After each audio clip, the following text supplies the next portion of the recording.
don't have to pay to make money. You don't have to spend money to make money on eBay and Amazon for that matter when it comes to books. But let's stick with eBay. You don't have to buy these books in order to sell them quickly in these examples on eBay. You can get them for free. You get all these books for free, all these books for free. You can get this box for free, this box for free, these packing materials for free as well. And then the profit you make is pure profit. Books are free, boxes are free, the packing material is free. All you have to pay for is tape, printer paper, and ink. I assume you have a printer. I assume you have a computer. Those are required as well. And then mailing envelopes in case it wasn't a bunch of books in a lot. But in this example, I'm talking about a lot. But even so. So in this example, you have to have ink, you have to have paper, you have to have tape, and that's it. Everything else is free. So I sold these books. I sold this one here, Brandon Sanderson. There are five of his books. I sold that for $49.99 plus shipping. And then I sold these by Hugh Howey, Wool, Dust, and Shift, which is a whole series, I guess. I just learned about this. I sold this for $38 plus shipping. And on this one, I did promote it at 3%. On this one, I did not. Or rather, I did promote it, but it was not purchased through the promotion. I'm not going to go into detail on that, but just FYI for eBay. So free books. These books came from a free pickup that I did a few cities over a couple of weeks ago. It was 3 boxes of books. I shared it in another video. Really awesome sci-fi fantasy books for resale purposes. I've been able to put most of them either in my stores or on eBay. So some really great stuff in there, and a couple I put on Amazon as well. Now, how did I get these for free? Well, let's talk about that. So I have a retail store. As you may or may not know, I have 2 bookstores, but I've had one that's been open to the public since 2019, and that's been, long story short, from monthly to weekly and multiple days a week now. So the reason why I get these types of opportunities, free books, is because people find me online. They search me, but also word of mouth from coming into my store, that type of thing. Now, my point is, though, you do not need a retail store at all to get amazing books and get lots and lots of books as well as other media. What you have to do is you have to tell people what you do. You have to meet people. You have to network. You have to possibly invest 20, 30, 40 bucks in a box of business cards, pass those out with a phone number, an email, your name, etc. You can also have a Facebook account. Not just you can use a personal one, but Facebook account, Instagram, TikTok, what is it called? Nextdoor. And you can tell people that you do free book pickups. You see those junk removal, you can say book removal service for free. I'll come to your house. I'll come to your business. I'll come to your storage unit and I will take away your books. Just have them in boxes, in bags, and I'll haul them away for you. You don't have to worry about going to the thrift store, or throwing them in the trash, or feeling guilty, or anything like that. You can do that and get these books. What you can also do, which is what I do, is go to recycling dumpsters. In my city and nearby cities here in Southern California, we have normal dumpsters, normal, what do you call it? Normal garbage dumpsters, and then also recycling dumpsters separated. So you don't have to go through dirty food or nasty stuff like that. It's just in there with cardboard, paper types, anything that's cardboard or paper essentially gets thrown in there, which is mostly just boxes and all types of packing materials, from this type of material, that color, to this, to what is it called? What are they called? Air pockets or air, essentially the bubble wrap, those big air, I don't know the name, hold on. Air cushions or air bubble packing, I'll call them air cushions. So essentially all that type of stuff is in, I spent way too much time on that, but is in the recycling bins here. So find a really good business.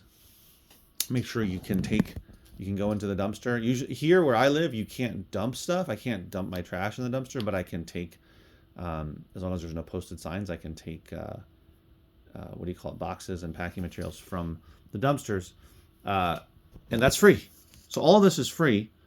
And I'll show you how much I actually profited off of each of these. Now, even before I got my local store, I was still picking up books and other types of media, just looking online, telling people what I do.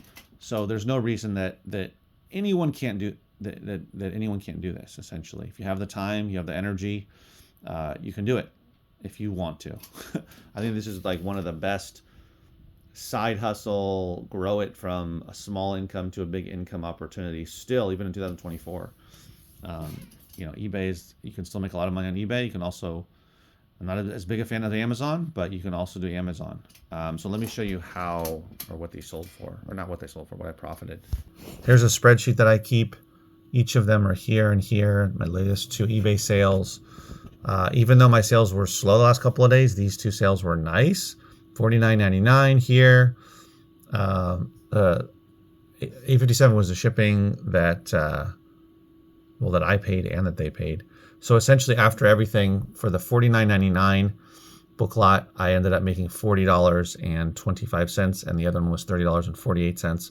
This $40.25, there was no promoted. It wasn't promoted. And the other one, it was promoted at 3%, still made $30. So that's $70 of profit off of those 2 book lots. So these type of opportunities come to me because I put myself out there. And if you're shy to talk to people, I would just start talking to people because you're not. Now, you can go through the internet. You can go through OfferUp. You can go through Facebook Marketplace, Nextdoor. You can post on there, as well as just look for people who are getting rid of stuff if you're not a fan of talking to people in person. But I recommend, that is the most powerful way, is to just tell people, your friends, your family, your acquaintances, people you meet at the thrift store, people you meet at a garage sale, at estate sales, at book sales, library book sales, all that kind of stuff where I used to go. I'm in the position now where people come to me and they find me. So when they search locally on Google, or if they search through maps, if they're looking for like bookstore, record store, movie store, music store, video game store, anything like that, my store is going to pop up. But even if you don't have that, you can still talk to people. You can still network. People might not find you by searching online, but if you do post through all of the local apps, like I just mentioned, they will find you. And you can, tell people, look, if you know anybody, let me know. I'll help them out. I'll pick up their stuff. It's up to you how you want to run it. I mean, you can do a finder's fee if you want. You could say $20 for every person that I end up picking up books from. I mean, there's all kinds of ways that you could run it. When it comes to thrift stores, I have never done this personally, but you can also get to know the managers or owners, become friendly with them, be genuine, build a relationship, show them that you're actually buying stuff, that you're spending money in their store, and say, hey, do you ever get more books than you can handle? Or do you ever get more CDs than you can handle, etc.?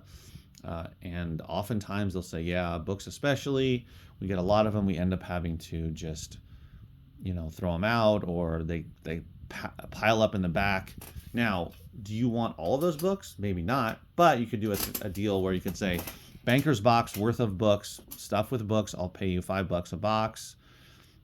Or you can say, if they prefer, you can say, I'll just cherry pick, right? If you want, I'll pay whatever you're paying on the sales floor, I'll go in the back and I'll pay you that $1, $2, $3, whatever, and cherry pick and that kind of thing.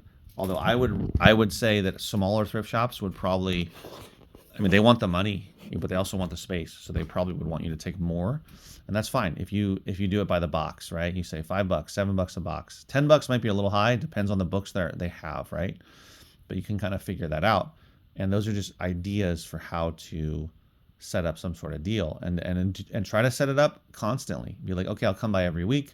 or, figure out what they need. But set up something that is consistent, and you can really build a consistent, build some sources that you can rely on, as long as it's helping them, right? As long as you are getting rid of their inventory and they're making some money off of it, and then you're actually making money off the books. If the books are not very good, then it's not going to work for you. But anyway, so those are some examples, guys. Get out there, hustle, talk to people. I'll see you next video. Take care.